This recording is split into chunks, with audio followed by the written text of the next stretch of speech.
Dokchara. You didn't think it was necessary to tell me you were carrying a ticking time bomb? It's a recent development. You want me to see into the future? Also, it's honestly more effective like this, since I was only planning on using it once anyway. Wouldn't want to risk frying the grid with that thing or letting the enemy repossess it. Dominique had set aside all logic and used the multi-million-dollar rail cannon as an improvised bomb, just casually tossing near the far end of the outpost and waiting for the failing inner mechanisms to initiate a rapid, unplanned disassembly and cause a distraction. We didn't even need that much cover in theory. We just needed to get to the control room to get full authority of the building. Even with the shockwave traveling through and around tens of feet of reinforced concrete, it was still almost enough to topple me. Dominique had punched into the wall in sync with the detonation and tore open a passageway right behind a pair of Gretonian guards. They didn't even get the chance to turn around before getting grabbed and smacked together, knocking them both out. We saw a few Gretonians running in the distance, unaware of our intrusion thanks to the distraction. The explosion had happened at their most fortified position, the main entrance, so it wasn't a surprise that they called everyone in expectation of a full frontal assault. Dominique took on a leisurely pace, dispatching any stragglers that saw him with a gun he took from the first couple takedowns, firing in sync with the blaring alarms and minimizing blood splatter where possible before shoving the bodies into any nearby rooms. We swerved into an office to avoid a large passing group of grats. They must have been on break and had just gotten ready to aid the rest with the false alarm. The alarm was dulled in this room to a level where normal conversation could be held. It's a bit unnerving how none of these guys bother surrendering. Like, even if I push a gun into their back, they still reach for their weapon. Is it a cultural thing? Well, I don't think there's ever been a record of a Gretonian willfully surrendering, or any race, really. I remember you told me about killing people who surrender being a war crime, but your people are the only ones to even have rules like that. No rules? At all? Nobody thought it was necessary to say that innocent people shouldn't be killed? Don't get me wrong, there are plenty of good Samaritans with lofty ideals. But when it comes to galactic-scale warfare, if even one side gives no regards for boundaries, nobody is going to bother doing so. Using a less cruel weapon in a fight could lead to less than a 1% difference in casualty numbers. But that can still mean hundreds of thousands of soldiers dead just because you wanted to be the better person. They aren't even aware that surrender is an option. Right, that statement still has to be made. Listen, DOK. As long as you're working with me, I need you to make an effort to follow our rules if you have the leeway to. I know you fucking hate these guys, but there are more important things than putting a bullet in every guy you see. Dom, you don't know the full story. These people took everything away from me. My family, my world, my future. Mokango are generally non-committal people, but I've spent pretty much all my independent life working towards bringing these assholes back to space dust. And I'm telling you that you will get much further and receive much more support from us humans if you don't leave a path of destruction everywhere you go. My parents fought in the war against the Grats, went MIA along with their entire squad. Do you think I'd be considered lucky if I actually found them alive, hooked up to a drainage system and living the past 15 years in non-stop agony? Is that lucky, Dom? Holding on to the hope that they're still out there, being rewarded with scarred minds and broken people in place of what used to be the most important people in my life? The Grats in this building are not the ones you're after. How the hell would you know? What makes you so sure that I wouldn't randomly pardon one of the creatures that ruined my life when I'm handing out mercy like it's candy? Because I recently just flipped through the entire life of one of the most dangerous and high-ranking soldiers on this planet, and he had no clue that any of the shit you're telling me about even happened?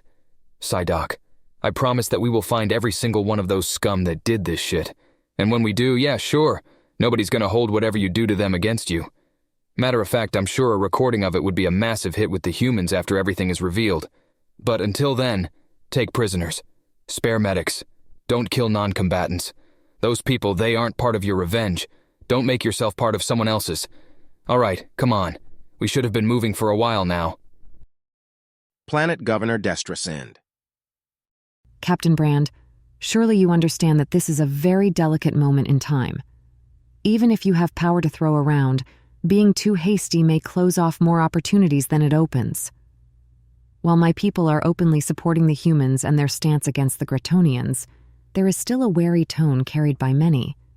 If the humans make a move now and end up being perceived as bloodthirsty or reckless, I can't help but fear that the feeling of safety that's been keeping my people together in these times may wash away. That's not even to mention the views of other races.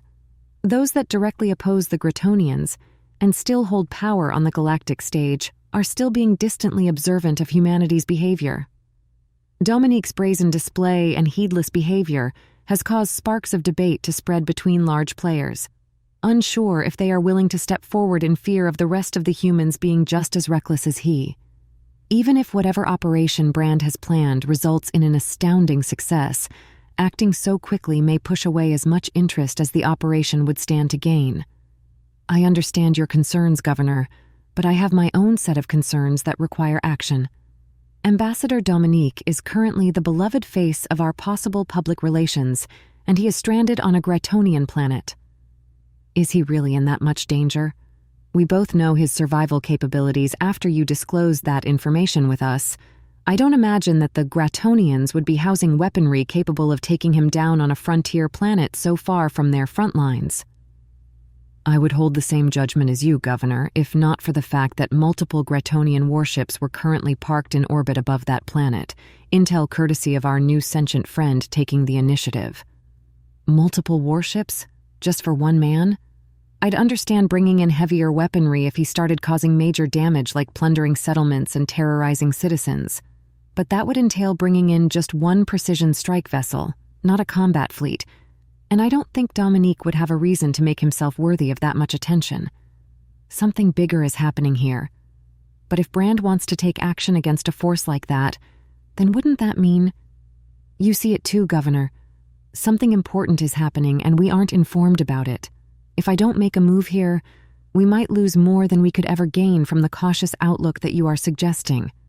Are you entailing that you move out with the colony ship? You'd be leaving both us and your people undefended. What's stopping Gratonian forces from warping in and wiping us out at that point? No, I am not intending to move anywhere. As a matter of fact, the main reason for this call is that we need the Pioneer 233 ferried up to orbit so that it can be retrofitted with FTL and stealth before sending it out for rescue. You want to use that ship.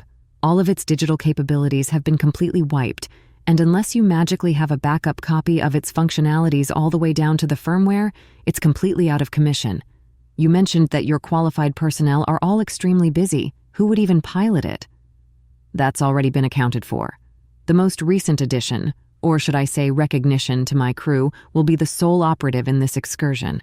Oh, I should inform you that he recently came into possession of a name, Avalon, and requests that you use it when addressing him. He's quite fond of it. Avalon. I've recently become more aware of the space I take. It started when the captain had given me a designation for the purpose of addressing me directly. To someone like him, corporeal and intrinsically emotional, a name was a simple matter of referential value, a way of communicating things pertaining to a unique instance of matter or thought. It hadn't been so simple for me. I'd become obsessed with where Avalon ended and the digital halls that I walk began. What was me, and what were the ley lines on which I existed? I found myself being greedy and claiming parts. The man-made constructs that were not originally mine, yet I had rendered into my form, and the memories of that lab rat which I had deformed for my gain being examples. That is not to say I was without organization and categorization, but there hadn't seemed to be anything I had gained that I would feel comfortable with separating myself from. Could one be materialistic about immaterial fabrication?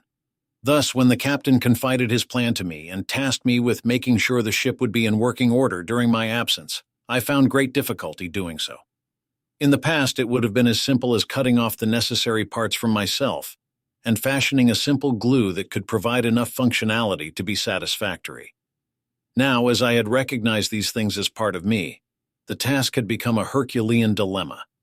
If a human is told to create an exact replica of their own hand and all of its functionality, unbound by physical boundaries as if working with the tools of God, how far would they need to go? Skin, bones, muscle of the hand. Those muscles can't take action without energy and oxygen, so now you need a mode of transportation for these things, say, in liquid form? Where would this liquid come from? There needs to be intakes for the ingredients, lungs and digestion, and an engine for them to traverse, a heart. This all needs instructions to act, a brain, and form for support. You may as well add the complete body.